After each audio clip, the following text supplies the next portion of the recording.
Dyer Station was spared a lot of the destruction and humiliation that much of the South had endured during the Civil War and Reconstruction era. General Nathan Bedford Forrest, during his raids, had destroyed bridges, roads, and railway systems, telegraph operations, businesses, and houses in the area in an effort to stop the supply lines to General Grant. The efforts only slowed him down for a short time. Now that the war was over, it was time to rebuild. In this video, we will walk through the reconstruction and growth of the town of Dyer Station, and once again, it will change its name to Dyer. All aboard the Kentucky-Tennessee Living Time Machine. Please fasten your seatbelts and keep your arms and legs inside of the vehicle at all times. But to get going, we need your help. We still need to fire up that time machine to transport us. Please help us by clicking on the like, subscribe, and bell notification buttons down below. Not only does this fire up the time machine, but it convinces YouTube that we need a bigger time machine to reach more people who love history as much as you do.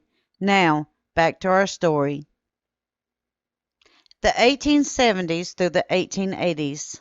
The following is a retelling of the book, A History of the Dyer, Tennessee Community.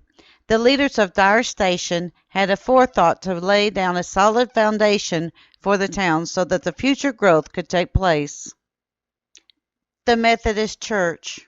Sometime in 1865, a Methodist church built a log cabin church around the Keys Cemetery, about 1 mile east of the current location. The church was named the Mount Pleasant Methodist Episcopal Church South. Between the years of 1870 and 1873, the congregation held meetings at the school/Masonic Lodge, while a new church was being constructed at the northwest corner of the Madison and South Streets. Construction was completed in 1873. In 1877, the church bought 1.5 acres for use as a cemetery for the congregation. The access road extended from South Street southwest to the hilltop. This later became Oakwood Cemetery that can still be seen as you enter town from the southwest to this day. In 1888, the Methodists once again relocated to North Main Street, where they are still meeting today.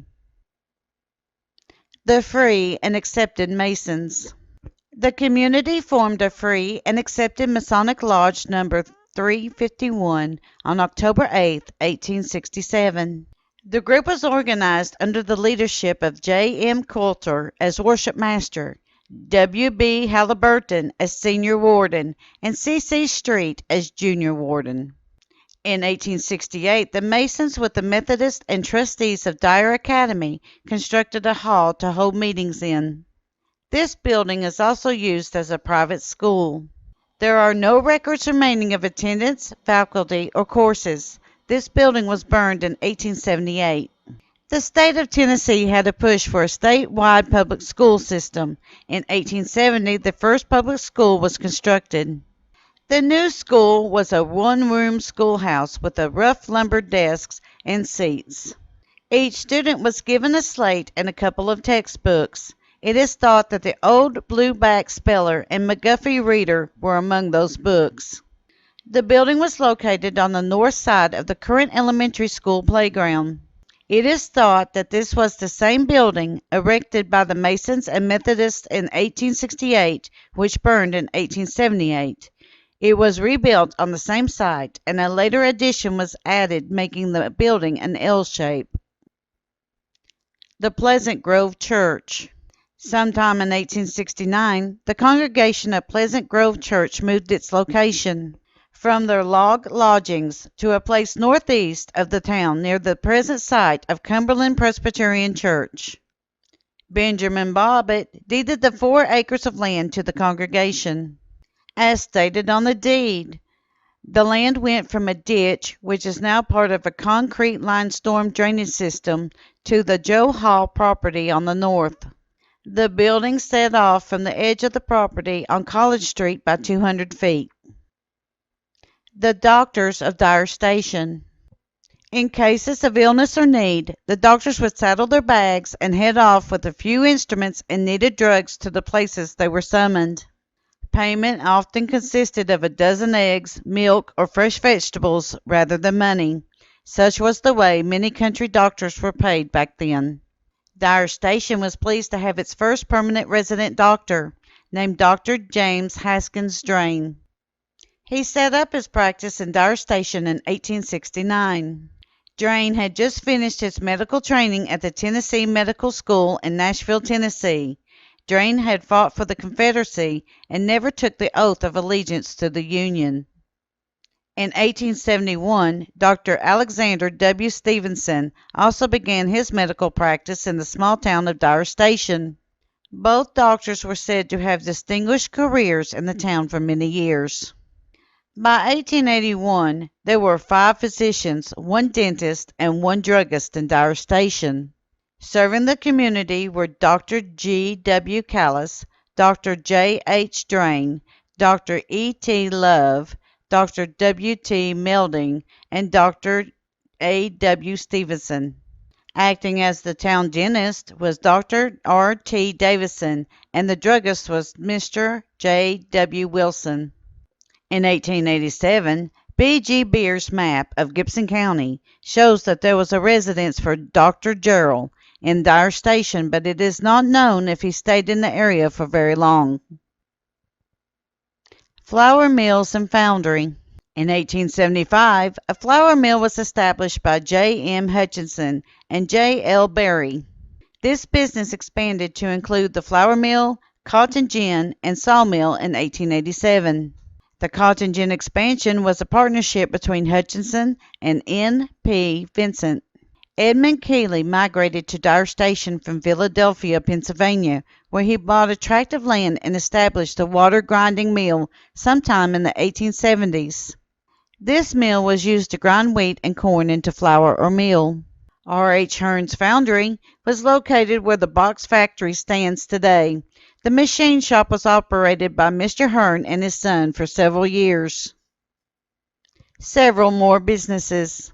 The community grew from a simple stop at a railroad car used for a train station to a growing, functioning community within a very short time.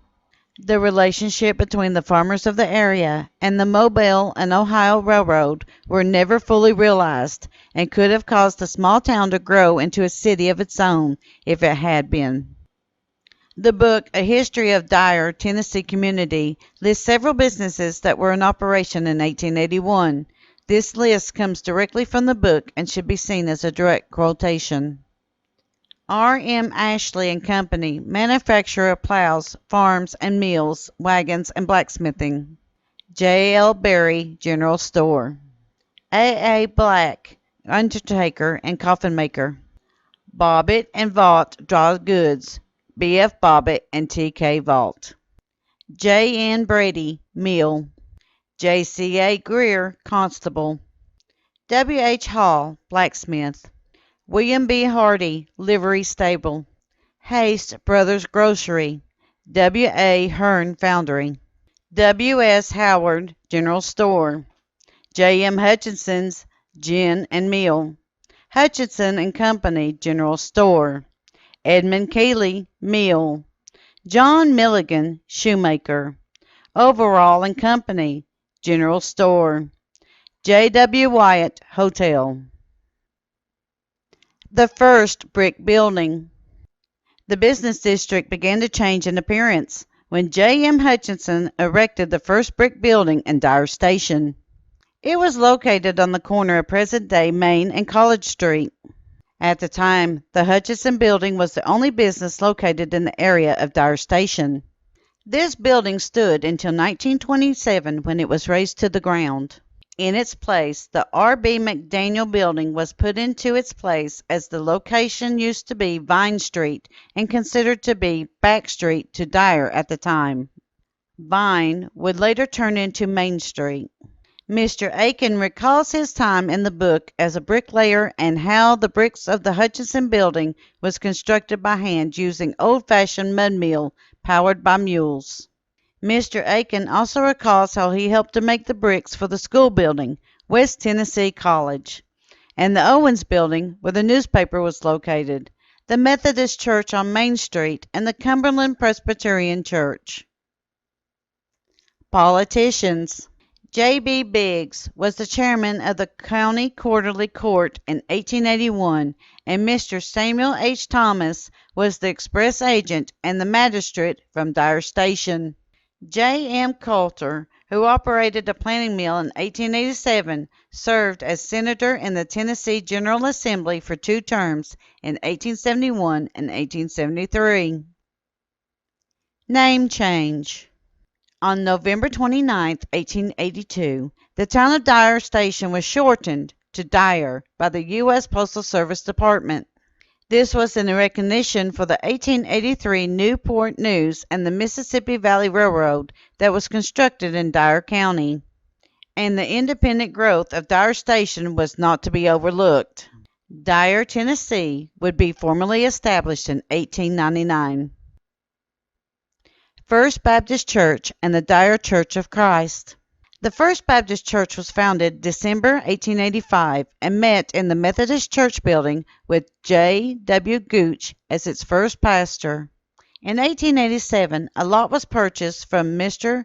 P. K. Elwell, and one-room building was constructed on the site.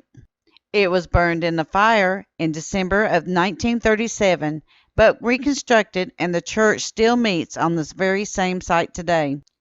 In 1889, the Dyer Church of Christ was established.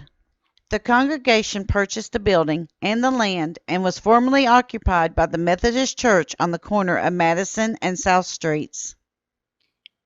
In next week's video, we will be covering the golden age of Dyer, Tennessee. This is the time when the town was growing and things were looking up for the small town. It is hard to say if the town would have outgrown her borders if the M&O Railroad had come to better terms with the farmers in the area. It is one of the mysteries of time. Thank you. We at Kentucky Tennessee Living would like to thank you for watching our video series on the history of Dyer, Tennessee. Don't forget to hit that like button, as the more likes we receive, the more likely YouTube is to suggest our videos to other viewers. Also, to receive notice when we upload a new video, be sure to subscribe and click the bell notification. We thank you for continuing to support Kentucky Tennessee Living as we are discovering the mysteries of Tennessee history.